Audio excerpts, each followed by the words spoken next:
ఓం గం గణాధిపతయే నమః. హాయ్ అండి, అందరికీ నమస్కారం.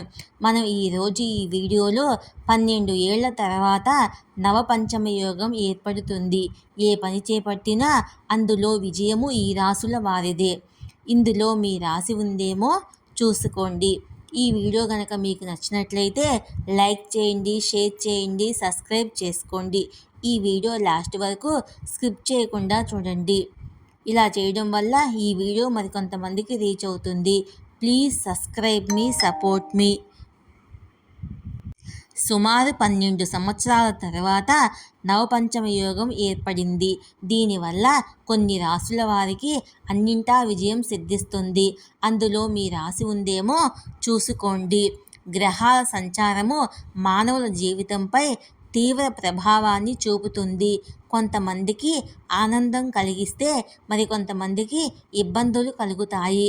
దేవగురు బృహస్పతి సంచారము జ్యోతిష్ శాస్త్రంలో విశేషమైన ప్రాముఖ్యత ఉంటుంది. శుభకరమైన బృహస్పతి మే 1వ తేదీ నుంచి వృషభ రాశిలోనే సంచరిస్తున్నాడు. దీనికి విరుద్ధంగా కేతువు 2023 అక్టోబర్ నుంచి కన్యా రాశిలోనే తిరోగమన దశలో సంచరిస్తున్నాడు. ఆయా రాశుల్లో ఈ 2 గ్రహాల స్థానం కారణంగా నవపంచమ యోగం ఏర్పడుతుంది. ఈ యోగం సింహరాశిలో ఏర్పడుతుంది. నవపంచమ యోగం అంటే ఏమిటి?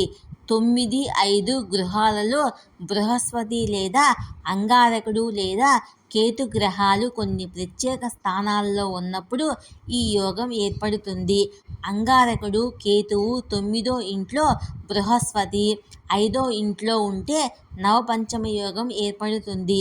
దేవగురువుగా భావించే బృహస్పతి ఏడాదికి ఒకసారి రాశి చక్రాన్ని మార్చుకుంటాడు.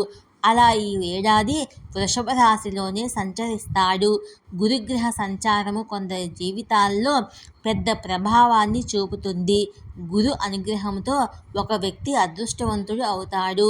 సమస్యలను అదృశ్యం అవుతాయి. జీవితం సంపద, శ్రేయస్సుతో సమృద్ధిగా ఉంటుంది. అడ్డంకులు, సమస్యలు తొలగిపోతాయి. మేలో నవపంచమ యోగం ఏర్పడడం వల్ల బృహస్పతి, కేతువుల ప్రత్యేక స్థానాల ఫలితంగా కొన్ని అదృష్ట రాశులు అదృష్టాన్ని అనుభవిస్తాయి. ఆర్థిక లాభము, గొప్ప విజయాలు రెండింటినీ అనుభవించే అవకాశాలను కలిగి ఉంటారు.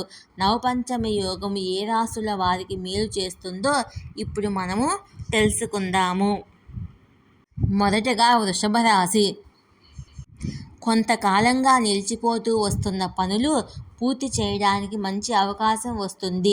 నవపంచమ యోగం మీకు ప్రయోజనకరంగా ఉంటుంది. సీనియర్ అధికారులు మీకు సహాయం చేస్తారు. ఉద్యోగం శ్రద్ధగా చేయడం వల్ల అధికారులు ఇతర బాధ్యతలు కూడా అప్పగిస్తారు. ఈ సమయంలో అదృష్టం అంటే మీదే అన్నట్లుగా ఉంటుంది. మీరు చేసే ప్రతి పనిలో విజయం సాధించడం వల్ల మీ శక్తి సామర్థ్యాలు అందరికీ తెలుస్తాయి. మీ విశ్వాసం పెరుగుతుంది. ఇంటెలిజెన్స్, కమ్యూనికేషన్ సామర్థ్యాలు మెరుగుపడతాయి. భాగస్వామి వ్యాపారం చేసే వారికి డబ్బు సంపాదించే అవకాశం వస్తుంది. ఇక రెండవ రాశి సింహరాశి. సింహరాశి 10వ ఇంట్లో నవపంచమ యోగం ఏర్పడుతుంది. ఇది మీకు చాలా సహాయపడుతుంది. ఉద్యోగరీత్యా విదేశాలకు వెళ్లాల్సి రావచ్చు. ఉద్యోగస్తులకు మెరుగుదల, పురోగతికి స్పష్టమైన మార్గాలు ఏర్పడతాయి. వ్యాపారవేత్తలకు సానుకూలమైన సమయము. పనిలో మంచి జీతం సంపాదిస్తారు. డబ్బు ఎక్కడైనా నిలిచిపోతే ఇప్పుడు దాన్ని తిరిగి పొందుతారు. శ్రద్ధ మరియు నిబద్ధతతో మీరు ఎలాంటి అడ్డంకినైనా జయించగలుగుతారు. చట్టపరమైన విషయాల్లో విజయం సాధిస్తారు. సొంత వాహనం లేదా ఇంటి లక్ష్యము నెరవేరుతుంది. ఇక మూడవ రాశి మకర రాశి. మకర రాశి వారు నవపంచమ యోగం వల్ల ఎక్కువ ప్రయోజనం పొందుతారు.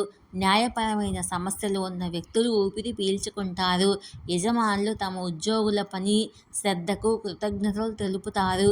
ఈ సమయంలో మీ సూపర్వైజర్లు మీ పనితీరుతో సంతోషిస్తారు. ప్రాజెక్టులలో మీకు ప్రధాన బాధ్యత అప్పగించే అవకాశం ఉంది. జీవితంలోని అన్ని కోణాల్లో అద్భుతమైన విజయాన్ని సాధిస్తారు. ఆర్థికంగా ప్రయోజనం పొందుతారు. ప్రియమైన వారితో సమయం గడిపేందుకు మీకు అవకాశం వస్తుంది. ఉన్నత విద్యను అభ్యసించే ప్రయత్నంలో విద్యార్థులు విజయం సాధిస్తారు. మీరు ఉన్నత స్థాయి అధికారులతో బలమైన బంధాలను ఏర్పరచుకుంటారు. Please subscribe me, support me.